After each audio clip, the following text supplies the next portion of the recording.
Eleanor Wallace-Brodeur is in the studio with us this morning. And Eleanor, I think it's clear from all the audio that we bring back, all the sound, all the interviews that we bring back from camp every summer, that the youngest girls' cabin is where all the action is. Is that about true? Definitely. Okay, what goes on there that makes that cabin so special? Pranks. Pranks? What kind of pranks were you pulling this summer? I can't tell you. You know, every time we get a youngest girl in here, they're, well, we can't. I'm not at liberty to say. But it was fun? Yeah. Did you get caught? No.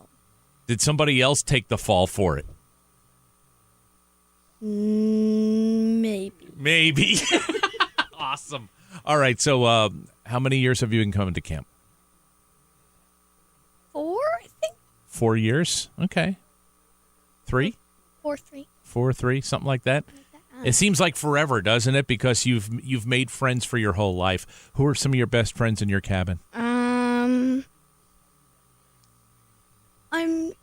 Gabby, Yeah. Marin, And I think Rowan helped me Oh, Rowan's a lot of fun. Now, when you say she helped you, how did she help you? Well, like, sometimes I get sad at camp, and she would give me hugs. Why do you get sad? Because you miss home, or? Yeah. But there's so much stuff going on. How do you even remember that there's a home to go to? Good question. It's a pretty special place, isn't it? Yeah. Did you do anything goofy this past time you were at camp?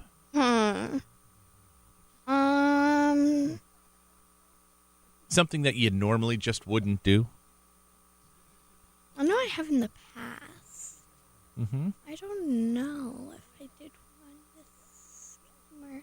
I don't think so. You didn't do anything goofy. You had no fun at all. Okay, well, I did something goofy. Okay, what did you do? I had fun. You had fun. Okay. And they had this theme called Chapter 35. Did you have fun doing that kind of stuff? Did you see storybooks come to life and that kind of thing? Not exactly, but it was fun. It was okay. I know you guys went on the Hogwarts Express. Talk about the train ride. What was that like? Well, it was themed. So we got split up into houses.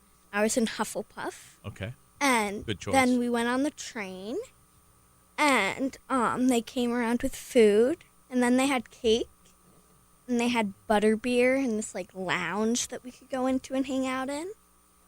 And then they came around with a candy cart. Awesome. Because, we had one of the youngest boys in here, Sawyer, yesterday. Yeah. And he doesn't remember actually eating food, just candy. He just ate candy. He just ate the candy and skipped the meal altogether. Is that the kind of thing kids do at camp? Yeah. Yeah, it is. Hey, I know you, one of the other things we hear a lot of the kids say is that they love the formal. Do you like the formal? Yeah. You have a good time with that? Yeah. What was the theme this year? Do you remember for the formal? The theme was Arabian Nights. Arabian Nights. Yeah. That's right. So how did they have it all decorated, and how did everybody get dressed up? Talk about that a little bit. So, they had these, giant cloths. So it was in the pavilion, and they had these giant cloths, and it was all, purple. So it was like being in a tent? Yeah, kind of. Awesome. Yeah. And then we ate, and there are these people serving us. And then they moved all the tables aside, and all the tables had, these flowers on them. And then, there was also in the corner, there are these couches, it's tent over them and a bunch of pillows. Awesome. That sounds like a lot of fun, huh? Yeah, you dance? Did you have a date? No. No dates for you? No.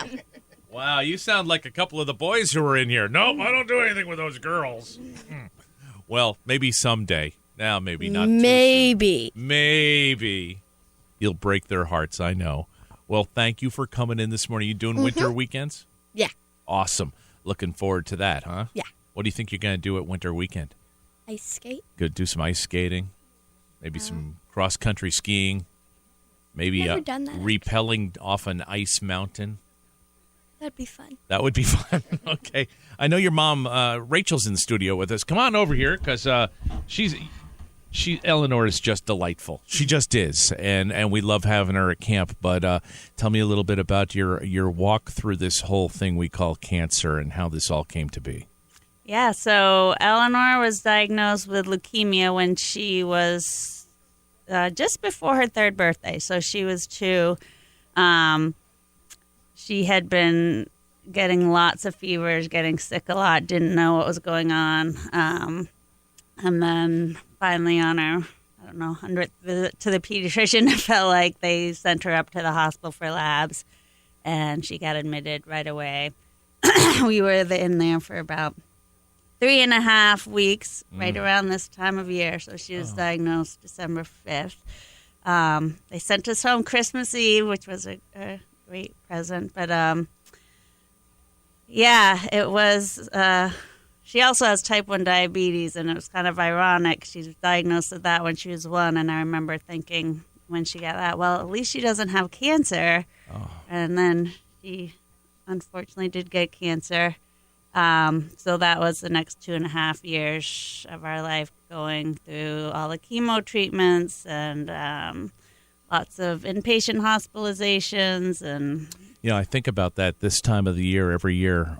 When we're doing this broadcast, I'm thinking about the kids who've just been diagnosed, who are right at the hospital right now going through treatment, and just how hard that is on them, how hard it is on the family. I mean, because you have other family members who are depending on you to do things, and you're not there for that. And it really is like throwing a bomb into the middle of the room and saying, okay, go on with your life now, right? Yeah, absolutely. And and cancer is all-consuming. The time, we would go for 6-7 hour appointments at the hospital 2-3 times a week. Just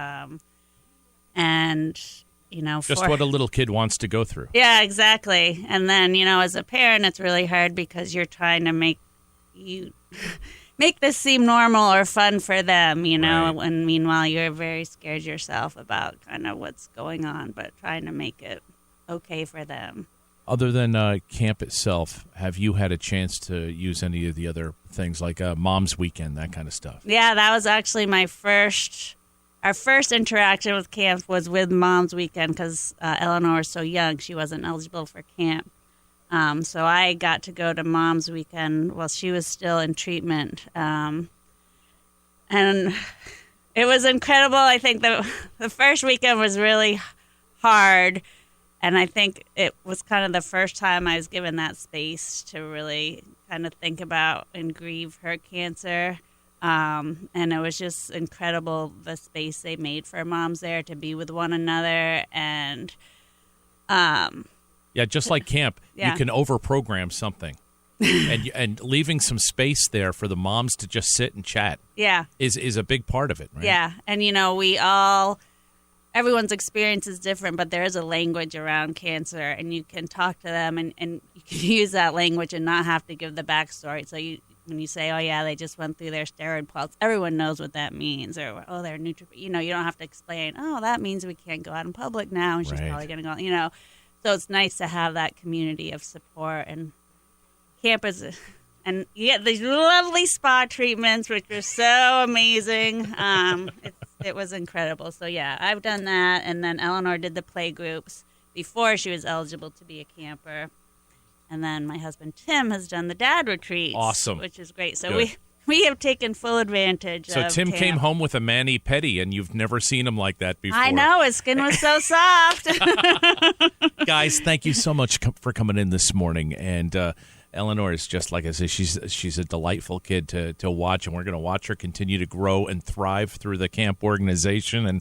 And you guys are living proof of everything we've been talking about here. It's a great organization, and you come out feeling the love, don't you? Oh, yeah. It's incredible. The words cannot describe. Everyone says it's magical, and it's more than magical. It's just amazing. All right, folks, you heard Eleanor. Help send her to camp now. Eleanor, come on up. Get on the stool again.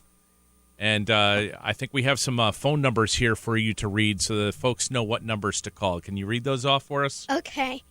So the first one is 863-1051 or 1-800-501-9565.